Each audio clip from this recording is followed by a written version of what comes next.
mulai pembelajaran pada hari ini. Alangkah baiknya siapa di sini ketua kelasnya? Bu. Reza Ibu.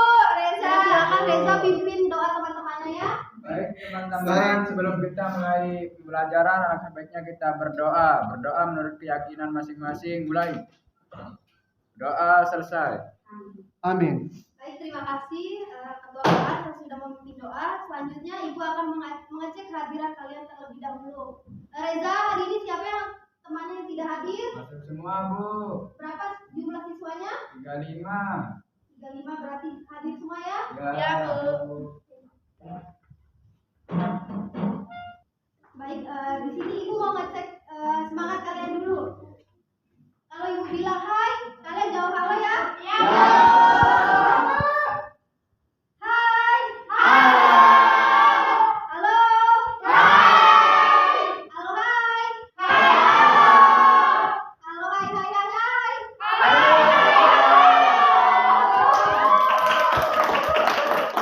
Ada yang tahu nggak hari ini kita belajar apa? Belum tahu.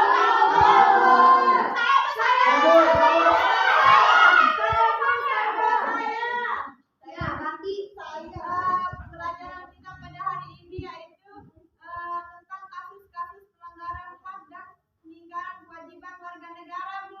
Oke, tepuk tangan buat Randi. Baik, jadi di sini pembelajaran kita pada hari ini yaitu mengidentifikasi kasus-kasus pelanggaran hak dan peninggalan kewajiban warga negara. Nah, tujuan pembelajaran kita pada hari ini juga bahwa peserta didik bukan hanya mampu menjelaskan atau menganalisis, tapi peserta didik juga harus mampu mengidentifikasi kasus-kasus pelanggaran hak dan peninggalan kewajiban warga negara dalam kehidupan berbangsa dan bernegara. Ya, Ibu. Selanjutnya itu sebelum kita memasuki materi tentang kasus-kasus pelanggaran hak dan pengingkaran kewajiban warga negara itu, kalian harus tahu apa sih hak warga negara? Siapa yang tahu di sini? Apa pengertian hak warga negara?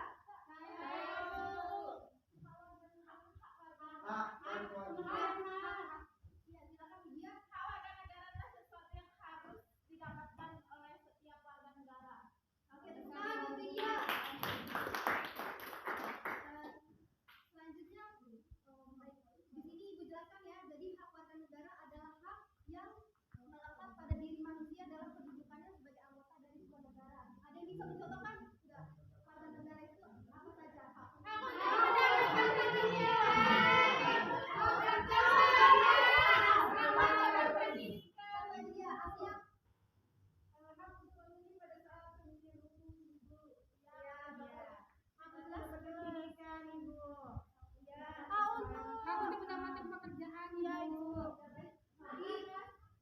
Di Indonesia juga hak warga negara itu diatur dalam pasal 27 sampai pasal 34 dalam Undang-Undang Dasar 1945, yang dimana contoh hak warga negara itu ada banyak ya. Ada hak untuk hidup, bisa memberi hak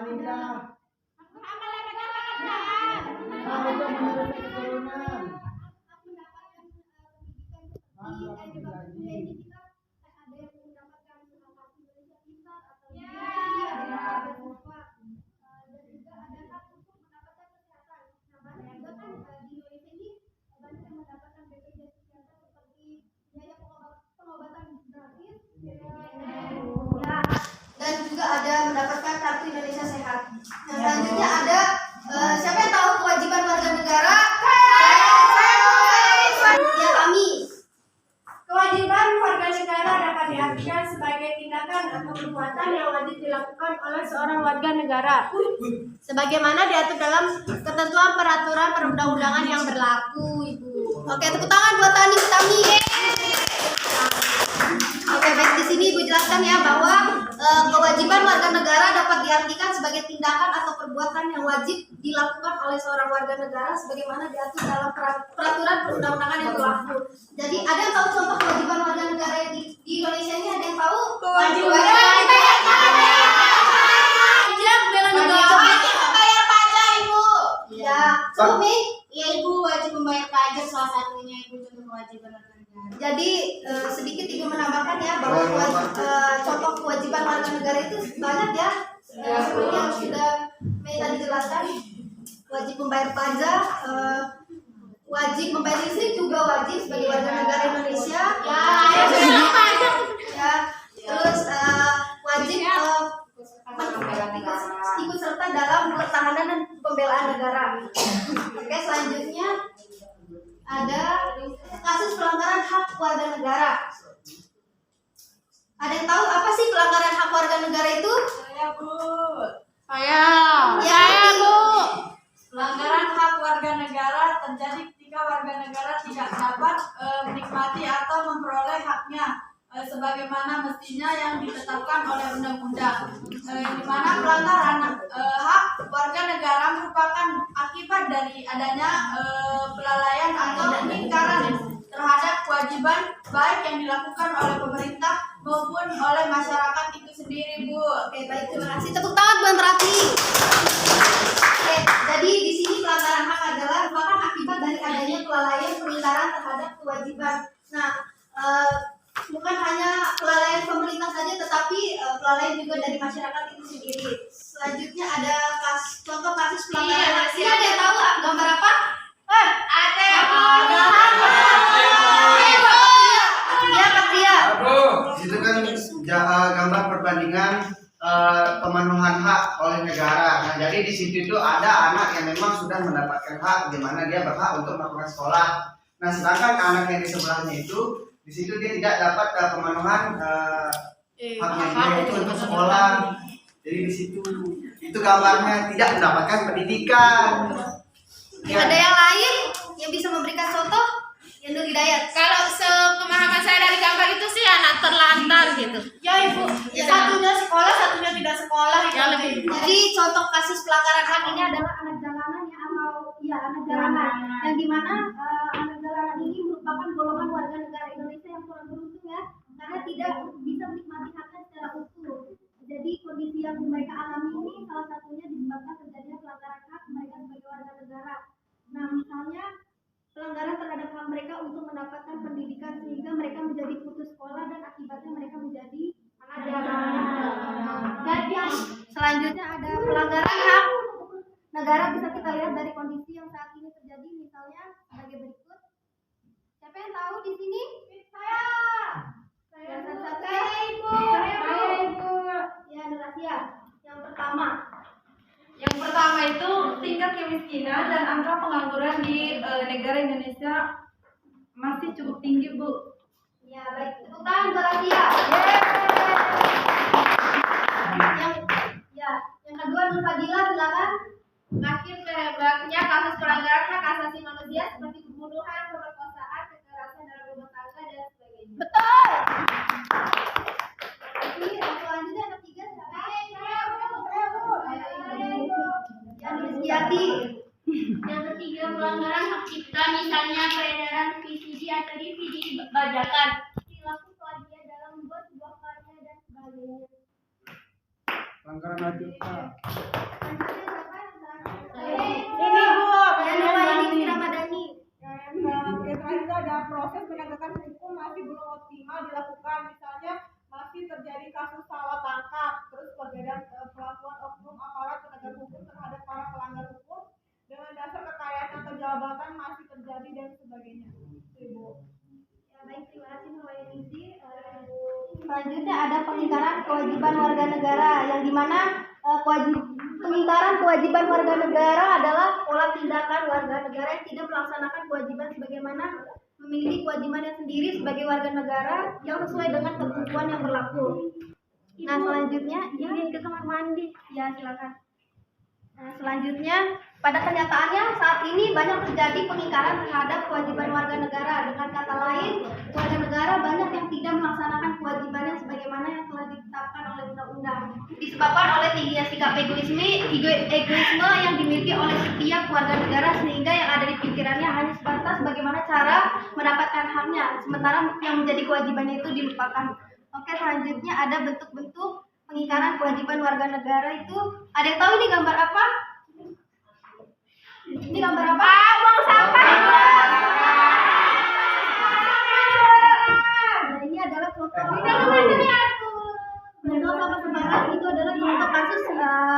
pengingkaran kewajiban warga negara. Selanjutnya ini ada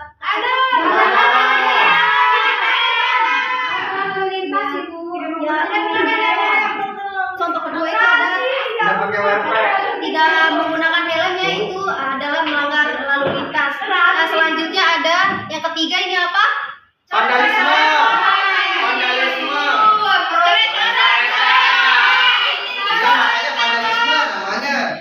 Oke, gambar yang ketiga ini ada merusak fasilitas negara atau mencoret-coret tembok negara.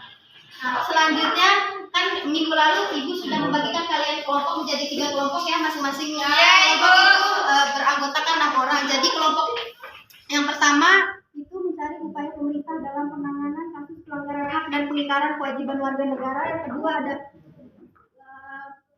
menganalisis partisipasi masyarakat dalam pencegahan terjadinya pelanggaran hak dan pengingkaran kewajiban warga negara. Yang ketiga, kelompok ketiga itu mencari tindakan penanganan yang dilakukan oleh lembaga-lembaga negara yang mempunyai fungsi utama untuk menegakkan hukum. Oke, ibu kasih kalian waktu 15 menit untuk berdiskusi. Apakah cukup? 15 menit. Oke, waktunya mulai dari sekarang ya. Oke, waktunya sudah habis. Ayo silakan perwakilan dari kelompok nanti dekat untuk mendiskusikan.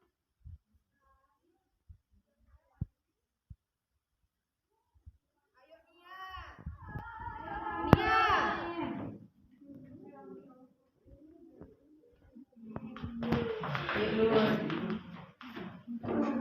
Silakan dimulai dari kelompok 1. Mana kelompok 1? Semangat kan? Nah, di sini saya ingin mempresentasikan terkait dengan hasil diskusi kelompok 1 yang dimana upaya pencegahan yang dilakukan untuk mengatasi berbagai kasus pelanggaran hak dan pengingkaran kewajiban. Yang pertama itu ada supremasi hukum dan demokrasi harus ditegakkan. Kemudian ada pengoptimalan lembaga-lembaga seperti KPK, Komnas HAM dan lain sebagainya. Kemudian peningkatan kualitas pelayanan publik, dan terakhir adalah meningkatkan kawasan dari masyarakat dan lembaga-lembaga politik terhadap upaya penegakan dan pengingkaran kewajiban. Oke, selanjutnya kelompok 2. Saya. Mana suaranya kelompok 2? Kelompok 2 di sini mendapatkan bagian tindakan penanganan dilakukan oleh lembaga-lembaga negara yang mempunyai fungsi utama untuk menegakkan hukum. Tindakan-tindakan yang dilakukan oleh lembaga-lembaga negara bertujuan untuk melaksanakan fungsi dan wewenang masing-masing. Antaranya ada 4. Yang pertama, kepolisian melakukan penanganan terhadap kasus-kasus yang berkaitan dengan pelanggaran terhadap hak warga negara. Yang kedua, Tentara Nasional Indonesia melakukan penanganan terhadap kasus-kasus yang berkaitan dengan gerakan separatisme. Oke, selanjutnya kelompok 3. Partisipasi masyarakat dalam pencegahan terjadinya pelanggaran dan pengingkaran kewajiban negara itu ada sebagai warga negara dari berbagai bangsa dan negara beradab. Sudah sepantasnya sikap dan perilaku kita mencerminkan sosok manusia yang beradab. Oke, baik, terima kasih. Tepuk tangan semuanya. Itu saja materi pembelajaran pada hari ini. Di sini ada yang bisa menyimpulkan? Jadi kasus-kasus hak asasi manusia di Indonesia sendiri itu sangat rawan terjadi, Bu. Terjadi karena banyaknya masyarakat yang ada di Indonesia, keberagaman suku budaya itu. Nah, jadi oleh karena itu adanya upaya dari pemerintah dan lembaga-lembaga negara itu agar hak dan kewajiban warga negara itu bisa terlindungi gitu. Selanjutnya Ibu akan memberikan kalian PR ya. Yang kalian kumpulkan minggu depan itu nanti tugasnya ditulis di kertas lembar ya. Hanya 1 soal kok, yaitu faktor-faktor penyebab pelanggaran hak dan kewajiban warga negara di Indonesia. Sudah paham? Mungkin kita cukupkan pembelajaran pada hari ini. Ketua kelas silakan pimpin doa. Oke, untuk menutup pembelajaran kita pada siang hari ini, alangkah baiknya kita berdoa dengan keyakinan masing-masing. Mulai. Amin. Doa selesai. Baik, terima kasih ketua kelas. Ibu akhiri, wassalamualaikum warahmatullahi wabarakatuh.